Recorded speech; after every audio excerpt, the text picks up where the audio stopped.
Assembly gate వద్ద BRS నేతలు ఆందోళన చేస్తున్న పరిస్థితి అక్కడ ఉంది. ముందుగా వాళ్ళు గన్ పార్క్ వద్ద అమరుల స్తూపం వద్ద బీఆర్ఎస్ నేతలు నివాళులర్పించారు. అనంతరం అక్కడ ఆందోళన చేస్తున్న పరిస్థితి నెలకొంది. బీఆర్ఎస్ ఎమ్మెల్యేల అరెస్ట్ అక్రమం అంటూ కూడా డౌన్ అంటూ కూడా వాళ్ళు నిరసన వ్యక్తం చేస్తున్నారు. టీ షర్ట్లు ధరించడంతోనే తమని లోపలికి అనుమతించము అంటూ కూడా ఇటు పోలీసుల కోసం తాము లోపలికి వెళ్తామంటూ కూడా ఇటు బీఆర్ఎస్ నేతలు అక్కడ వాగ్వాదానికి దిగుతున్న పరిస్థితి నెలకొంది. ఇటు హరీష్ రావు కూడా సెక్యూరిటీ సిబ్బందితో వాగ్వాదానికి దిగుతున్నారు. ప్రస్తుతం అసెంబ్లీ గేటు వద్ద అయితే బీఆర్ఎస్ నేతల ఆందోళన అయితే కొనసాగుతూనే ఉంది. ఇటు బీఆర్ఎస్ ఎమ్మెల్యేల అరెస్టులు కూడా కొనసాగుతున్నాయి. పోలీసులకి అలాగే బీఆర్ఎస్ నేతలకి మధ్య అక్కడ వాగ్వాదం జరుగుతున్న పరిస్థితి నెలకొంది. టీ షర్ట్లు ధరించడంతోనే తమని లోపలికి అనుమతించడం లేదు అంటూ కూడా ఇటు బీఆర్ఎస్ నేతలు వాపోతున్నారు. ఇటు సెక్యూరిటీ సిబ్బందితో అయితే ప్రస్తుతం అక్కడ హరీష్ రావు వాగ్వాదానికి దిగుతున్న పరిస్థితి ఉంది. మరోవైపు ఇటు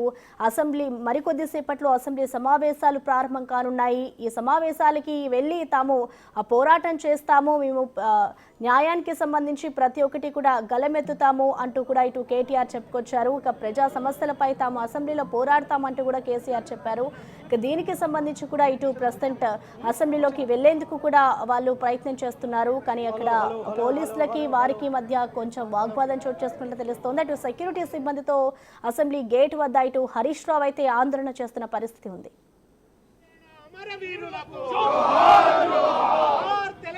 విద్యార్థి అమరవీరులకు శ్రీకాంతాచారి, వేణుగోపాల్ రెడ్డి, సువర్ణ, కానిస్టేబుల్ కిష్టయ్య, ఇషాన్ రెడ్డి, సుమన్, జోహార్ యాదరెడ్డి, జోహార్ యాదయ్య. ఇక బీఆర్ఎస్ నేతల ఆందోళనకి సంబంధించి ప్రజెంట్ అక్కడ సిచ్యువేషన్ ఏ విధంగా ఉంది అనే దానిపై మా ప్రతినిధి వెంకట్ లైవ్ ధర అందిస్తారు. వెంకట్ చెప్పండి, ప్రస్తుతం అక్కడ బీఆర్ఎస్ నేతలు చూస్తూ ఉంటే అక్కడ ఆందోళన చేస్తున్న పరిస్థితి ఉంది. అసలు వాళ్ళు ఏం డిమాండ్ చేస్తున్నారు? ప్రస్తుతం అక్కడ సిచ్యువేషన్ ఎలా ఉంది వెంకట్? ప్రస్తుతం అసెంబ్లీ ప్రధాన గేట్ దగ్గర బీఆర్ఎస్ నిరసన తెలుపుతున్నటువంటి నేపథ్యం ఉంది. ప్రధానంగా రేవంత్ రెడ్డి అదాని బాయ్ అంటూ టీ షర్ట్స్ వేసుకురావడం లోనికి అనుమతించకుండా పోలీసులు అడ్డుకుంటున్నటువంటి నేపథ్యం. పోలీసులు కూడా భారీగా మోహరించారు. ఒకసారి చూసుకోవచ్చు. ఇది అసెంబ్లీ ముందుగా గన్ పార్క్ నుంచి నేరుగా అసెంబ్లీకి వచ్చారు. అసెంబ్లీ లోనికి వెళ్ళింది టీ షర్ట్స్ అదాని రేవంత్ రెడ్డి బాయ్ అంటూ టీ షర్ట్స్ వేసుకుని లోనికి వెళ్తుండడంతో పోలీసులు నిరాకరించారు. ఖచ్చితంగా టీ షర్ట్స్ వదిలేస్తేనే లోనికి అనుమతిస్తామంటూ కూడా పోలీసులు చెప్తున్నటువంటి పరిస్థితులు ఉన్నాయి. కాసేపు కొంచెం ఉద్రిక్త పరిస్థితులు ఇక్కడ నెలకొని ఉన్నాయని చెప్పుకోవచ్చు. ఇటు బీఆర్ఎస్ ఎమ్మెల్యేలు ఇటు పోలీసుల మధ్య కాసేపు తోపులాట జరిగినటువంటి నేపథ్యం. లోనికి అనుమతించేది లేదంటూ పోలీసులు చెప్తున్నారు, టీ షర్ట్స్ వదిలేది లేదంటూ ఇటు బీఆర్ఎస్ ఎమ్మెల్యేలు చెప్తున్నటువంటి నేపథ్యం. మొత్తం కూడా కాసేపు గందరగోళ పరిస్థితులు నెలకొన్నటువంటి నేపథ్యం ఉంది. ప్రధానంగా గతం నుంచి కూడా రేవంత్ రెడ్డి ముఖ్యమంత్రి అయ్యాక అదానితో ఇప్పటి వరకు ఎలాంటి ఒప్పందాలు కానీ జరగలేదు. ఇప్పటి వరకు ఎలాంటి ఎంఓయూలు కూడా జరగలేదు. ఎలాంటి కంపెనీలకు సంబంధించి ఎలాంటి ఒప్పందాలు కూడా జరగలేనటువంటి పరిస్థితి ఉంది. స్కిల్ యూనివర్సిటీకి ఇచ్చినటువంటి ఏవైతే 100 కోట్లు కూడా తిరిగి ఇవ్వడం జరిగింది. కానీ ప్రధానంగా బీఆర్ఎస్ పార్టీ కావాలనే కొన్ని అలిజడులు సృష్టించేందుకు ప్రయత్నం చేస్తుందనే ఆరోపణలు కూడా వస్తున్నటువంటి నేపథ్యంలో ఇది ఇవాళ రేవంత్ రెడ్డి అదాని బాయ్ అంటూ కావాలనే టీషర్ట్స్ వేసుకొచ్చి అసెంబ్లీలో ఒక గందరగోళ పరిస్థితులు సృష్టించాలని సమావేశాలు సక్రమంగా నిర్వర్తించకుండా అడ్డుకునేందుకే ఇటువంటి ప్రయత్నాలు చేస్తున్నారనేది కూడా ఒక విమర్శలు వస్తున్నటువంటి నేపథ్యం ఉంది. చూసుకోవచ్చు మనం అసెంబ్లీ గేటు ముందు మొత్తం కూడా బీఆర్ఎస్ ఎమ్మెల్యేలు ధర్నా నిరసన తెలుపుతున్నటువంటి విజువల్స్ ప్రత్యేకంగా చూసుకోవచ్చు. ఇటు ఎమ్మెల్యేలు అందరూ కూడా కేటీఆర్, హరీష్ రావు ఇటు ఎమ్మెల్యేలందరూ కూడా ఇక్కడకు చేరుకొని టీషర్ట్స్తో అసెంబ్లీ లోపలికి వెళ్లేందుకు ప్రయత్నం చేస్తున్నటువంటి విజువల్స్ మనం ఒకసారి చూసుకోవచ్చు. ఇక్కడికి అక్కడ అసెంబ్లీ గేటు బయటనే పోలీసులు భారీగా మోహరించారు. ఇక్కడే ఎందుకంటే ఇప్పటికే ఇట్లాంటి సిచ్యువేషన్ వస్తాయని చెప్పి పోలీసులు ఇప్పటికే 3 అంచెల భద్రత ఏర్పాటు చేసినటువంటి నేపథ్యం ఉంది. అయినప్పటికీ పోలీసులు భారీ బందోబస్తు ఏర్పాటు చేసినప్పటికీ ఎమ్మెల్యేలు ఒక్కసారిగా టీషర్ట్స్ ధరించుకొని లోనికి వచ్చేందుకు ప్రయత్నం చేస్తున్నప్పుడు పోలీసులు అడ్డుకుంటున్నటువంటి నేపథ్యం అయితే కనిపిస్తుంది. హరీష్ రావు గారు మాట్లాడుతున్నారు. కాంగ్రెస్ పార్టీ యొక్క ద్వంద్వ వైఖరి బయటపడ్డది. ఢిల్లీ కాంగ్రెస్ ఒక మాట, గల్లీ కాంగ్రెస్ ఒక మాట.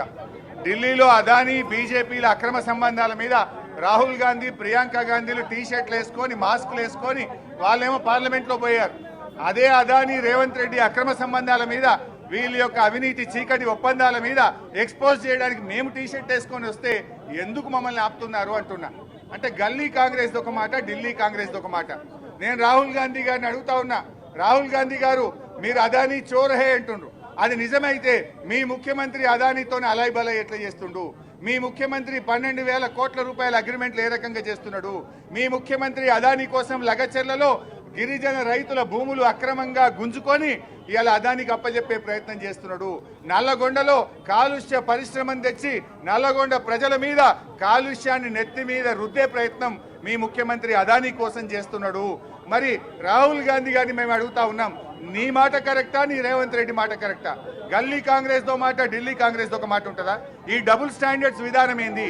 ఒకవేళ రాహుల్ గాంధీ గారు మీరు మాట మీద ఉండే వాళ్ళైతే రాజ్యాంగం చేతులు పట్టుకొని తిరగడం కాదు, మీ ముఖ్యమంత్రికి మొట్టికాయలేయండి.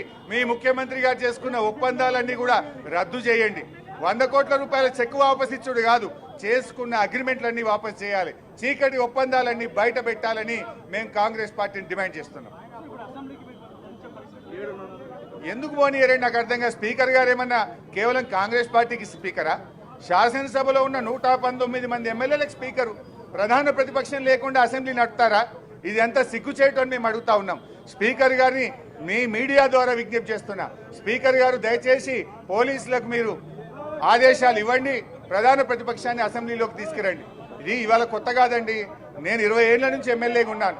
20 ఏళ్లలో అనేక మంది మన ఇందిరా పార్క్ నుంచి, అంబేద్కర్ దగ్గర నుంచి మనము కందిళ్లు పట్టుకొని అసెంబ్లీలోకి వచ్చాం, అదేవిధంగా గడ్డి పట్టుకొని అసెంబ్లీలోకి వచ్చాం. అంటే ప్రభుత్వం మీద ఒత్తిడి పెంచడానికి ప్రతిపక్షాలు వివిధ రూపాల్లో ప్రయత్నం చేస్తాయి. మీరు ఎందుకంత భయపడుతున్నారు అంటే మీరు భయపడుతున్నారు, మీరు తప్పు చేసింది కనుక భయపడుతున్నారు, అదానితో మీకు చీకటి ఒప్పందాలు ఉన్నాయి కనుక భయపడుతున్నారు. మరి స్పీకర్ గారు చొరవ చూపాలి. It is the responsibility of the speaker so to give the direction and to take us into the assembly. సీఎమ్మా, తెలంగాణ తల్లి విషయంలో రేవంత్ రెడ్డి ఇలా కాంగ్రెస్ తల్లిని పెట్టిండు. అది తెలంగాణ తల్లి కాదు, కాంగ్రెస్ తల్లి. ఇవాళ మీరు బతుకమ్మని ఎట్లా తీసేస్తారండి? జొన్న కంకి పెట్టినంత మాత్రాన తెలంగాణ తల్లి అవుతుందా? జొన్న కర్ణాటకలో పండుతుంది, జొన్న మహారాష్ట్రలో పండుతుంది. తెలంగాణలో జరుపుకునే ఒకే ఒక్క పండుగ బతుకమ్మ పండుగ. తెలంగాణకు మరి ఒక ఐడెంటిటీ బతుకమ్మ. ఎందుకు బతుకమ్మని తీసినాం అని అడుగుతా ఉన్నాం.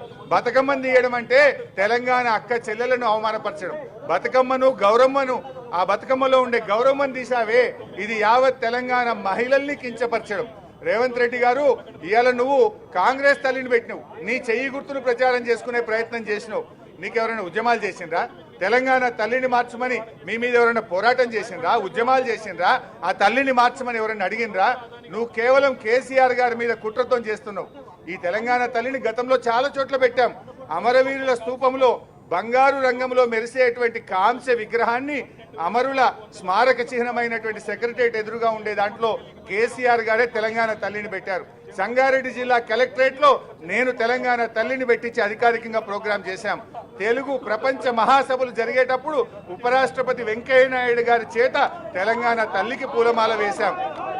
తెలుగు మహాసభల ముగింపు సభలో అప్పటి రాష్ట్రపతి గారు రామ్నాథ్ కోవింద్ గారి చేత తెలంగాణ తల్లికి పూలమాల వేయించాం. ఇప్పుడు ఆ తల్లిని మార్చడం అంటే తెలంగాణ ప్రజల్ని అవమానపరచడం. నేను సూటిగా అడుగుతున్నా రేవంత్ రెడ్డిని, బతుకమ్మను ఎందుకు తీసేశావు అని అడుగుతా ఉన్నా. ఇవాళ తెలంగాణలో ఏ తల్లి అయినా, ఏ దేవుడైనా నెత్తి మీద కిరీటం ఉంటది. కన్నడ తల్లికి కిరీటం ఉన్నది, తమిళనాడులో సింబల్ ఉన్న తమిళ తల్లికి కిరీటం ఉన్నది, మన తెలుగు రాష్ట్రాల్లో పెద్దమ్మ తల్లికి కిరీటం ఉంటది, మన కొండ పోచమ్మ తల్లికి కిరీటం ఉంటది. అందరికీ కూడా అన్ని దేవతలకు కిరీటాలు ఉంటాయి. ఇవాళంటే నువ్వు తెలంగాణ తల్లిని మార్చాలంటే కేవలం కేసీఆర్ గారి మీద కోపంతో నువ్వు ఇట్లాంటి ప్రయత్నం చేస్తున్నావు. ఇది మంచి పద్ధతి కాదు. తెలంగాణ గౌరవాన్ని పెరిగే విధంగా చేయి. బతుకమ్మని తప్పకుండా పెట్టాలి. బతుకమ్మని ఎందుకు తీసేస్తావండి?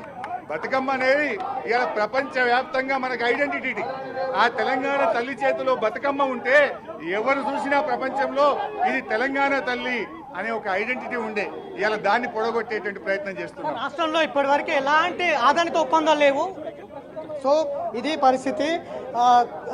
మనం అడిగే ప్రశ్న కూడా సమాధానం ఇవ్వలేనటువంటి పరిస్థితులు ఉన్నారు. ఇది కావాలనే అంటే గతంలో కూడా అదానితో ఇప్పటివరకు ఎలాంటి ఒప్పందాలు జరగలేదు, కానీ ఇదంతా కూడా ఒక కావాలనే ప్రచారంలో భాగంగానే బీఆర్ఎస్ ఇట్లాంటి నిరసనలు ఎత్తుకుంటోంది అని చెప్పేసి కూడా విమర్శలు వస్తున్నాయి. కాంగ్రెస్ పార్టీ నుంచి పెద్ద ఎత్తున విమర్శలు వస్తున్న నేపథ్యం ఉంది. ఒకసారి చూసుకోవచ్చు, మొత్తం కూడా బీఆర్ఎస్ పార్టీ ఎమ్మెల్యేలందరినీ కూడా ఇక్కడ అడ్డుకుంటున్నటువంటి పరిస్థితి ఉంది. మరొక వైపు చూసుకోవచ్చు, బీజేపీ ఆ ట్రాక్టర్ మీద నిరసన తెలుపుతూ ట్రాక్టర్ మీద వచ్చినటువంటి విజువల్స్ కూడా మనం ఒకసారి ప్రత్యక్షంగా చూసుకోవచ్చు.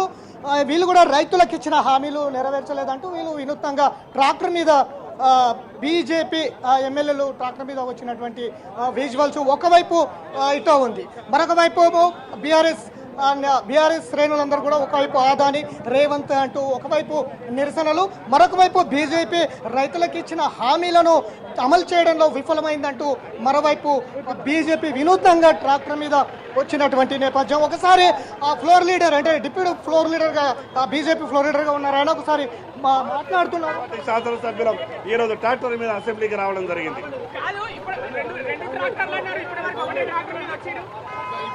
ఇంకోటి కూడా ఉన్నది, ట్రాక్టర్లు ఉన్నాయి.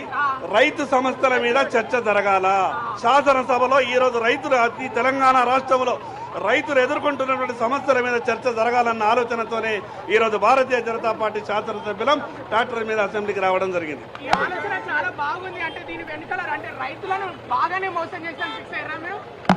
రైతులని రాష్ట్ర ప్రభుత్వం మోసం చేసింది, రైతులను కాంగ్రెస్ పార్టీ మోసం చేసింది. గతంలో టీఆర్ఎస్ పార్టీ ఏ రకంగానైతే రైతులను మోసం చేసిందో ఈ కాంగ్రెస్ పార్టీ కూడా, కాంగ్రెస్ ప్రభుత్వం కూడా ఆ రకమైనటువంటి పంతాన్ని అవలంబించింది. కాబట్టి ఆ విషయాలన్నింటి మీద చర్చ జరగాలని ఈరోజు అసెంబ్లీకి రావడం జరిగింది.